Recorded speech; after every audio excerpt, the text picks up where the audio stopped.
Thank you for joining us. I'm here with the prosecutors and investigators who have worked diligently on the investigation of criminal attempts to interfere in the administration of Georgia's 2020 presidential election. Today, based on information developed by that investigation, a Fulton County grand jury returned a true bill of indictment, charging 19 individuals with violations of Georgia law arising from a criminal conspiracy to overturn the results of the 2020 presidential election in this state. The indictment includes 41 felony counts and is 97 pages long. Please remember that everyone charged in this bill of indictment is presumed innocent. Specifically, the indictment brings felony charges against Donald John Trump, Rudolph William Louis Giuliani, John Charles Eastman, Mark Randall Meadows, John Cheeseborough, Jeffrey Clark, Jenna Lynn Ellis, Ray Stallings Smith III, Robert David Cheeley, Michael A. Roman, David James Schaefer, Sean Micah Tresher Steele, Stephen Cliffgard Lee, Harrison William Prescott Floyd, Travion C. Cootie, Sydney Catherine Powell, Kathleen Austin Latham, Scott Graham Hall, and Misty Hampton, also known as Emily Misty Hayes. Every individual charged in the indictment is charged with one count of violating Georgia's Racketeer, Influenced, and Corrupt Organizations Act through participation in a criminal enterprise in Fulton County, Georgia, and elsewhere to accomplish the illegal goal of allowing Donald J. Trump to seize the presidential term of office beginning on January 20th, 21. Specifically, the participants in association took various actions in Georgia and elsewhere to block the counting of the votes of the presidential electors who were certified as the winners of Georgia's 2020 general election. As you examine the indictment, you will see acts that are identified as overt acts and those that are identified as predicate acts, sometimes called acts of racketeering activity.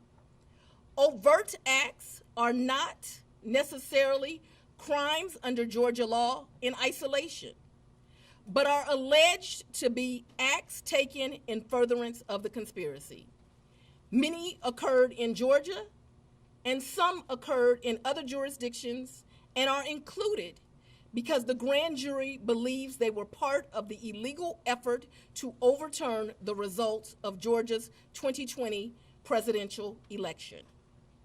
The acts identified as predicate acts or acts of racketeering activity are crimes that are alleged to have been committed in furtherance of the criminal enterprise. Acts of racketeering activity are also charged as separate counts in the indictment against those who are alleged to have committed them. All elections in our nation are administered by these states, which are given the responsibility of ensuring a fair process and an accurate counting of the votes. That includes elections for presidential electors, Congress, state officials, and local offices. The state's role in this process is essential to the functioning of our democracy. Georgia, like every state, has laws that allow those who believe that results of an election are wrong, whether because of intentional wrongdoing or unintentional error, to challenge those results in our state courts. The indictment alleges that rather than abide by Georgia's legal process for election challenges, the defendants engaged in a criminal racketeering enterprise to overturn Georgia's presidential election result. Subsequent to the indictment, as is the normal process in Georgia law, the grand jury issued arrest warrants for those who are charged. I am giving the defendants the opportunity to voluntarily surrender no later than noon on Friday, the 25th day of August, 2023. I remind everyone here that an indictment is only a series of allegations based on a grand jury's determination of probable cause to support the charges. It is now the duty of my office to prove these charges in the indictment beyond a reasonable doubt at trial. I would like to take a moment to thank the Superior Court Clerk, Shay Alexander, and her staff for staying late and making sure that this indictment was processed. I would also like to thank the men and women of Sheriff Labatt's office for keeping the courthouse open, but most importantly for keeping us safe over the weeks and months that have led up to this indictment, and for what I know they will continue to do to keep us safe. We also want to thank the Atlanta Police Department and other law enforcement partners who have worked with the sheriff to keep us safe. I will now take a very limited number of questions prior to going to sleep. I'll go first. Madam District Attorney. If you don't mind, Surveyor 11 to 11 alive. Quick question, can you clarify in Georgia the mandatory minimum when it comes to RICO charges, whether it's servable by probation or how that might play out? The RICO charges has time that you have to serve, so it's not a probated sentence. Madam District Attorney, what's the timetable for the trial? What is the timetable for the trial? Yes. As you know, in this jurisdiction, trials are set by the judges.